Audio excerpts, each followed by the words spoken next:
Ano yan? Buksan mo yung unhydrated. Sapatos, daddy. Yung nakikita mo sa TV. Ah, sleeping. Tingnan mo kung kasha. Kasi walang ibang kulay. Oh, maganda ng pagkakulay.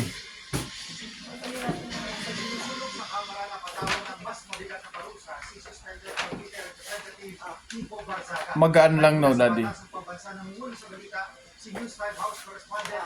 tingnan mo kung isusuot mo ng ano. ng mas mabigat na parusa si Congressman Barzaga. Bagsada.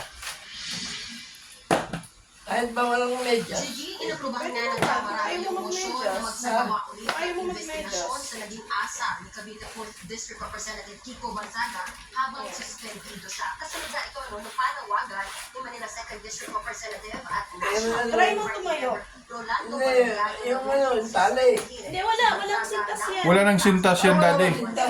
Ipapasok mo na lang yung paa mo. O baka mahulog.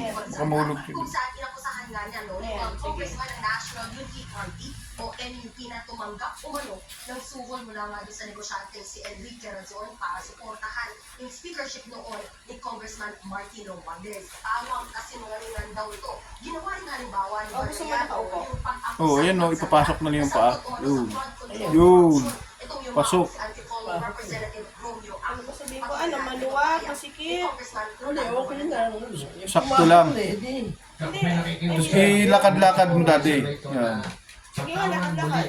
ng another suspension Ano? si Congressman Barzaga para maturuan ng tamang aral yung batang yan. So I move, Mr. Speaker, na sa susunod na committee hearing ng ethics, siya po ay mapatawan muli ng another Okay. Ayos. Ano? suspension. Huwag mong apakan ng jackpot yan, ha?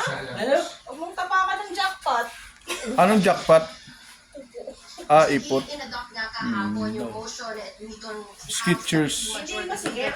Hindi, maluwag. Eh, man, may- yung kuko. Ay, oo nga. Na magsagawa nga ng mga hearing para i-assess yung mga naging asa ni Barzaga habang siya ay suspendido. Hindi Ay masakit sa pasimili paa? ng kanilang findings and recommendations sa plenaryo na Yung loob malambot. ng mga kongresista. Narito ang pahayag ni Congressman Ano, Gutierrez. ibabalik ko to?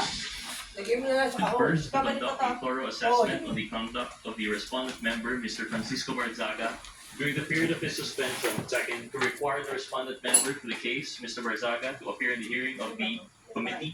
And third, to immediately report to the House its findings after the scheduled hearing. At Marian, anong reaksyon dito ni Congressman Barzaga? Bagsada. Jiggy tahasang sinabi ni Congressman Barzaga na dead mahilya kung ipatawag nga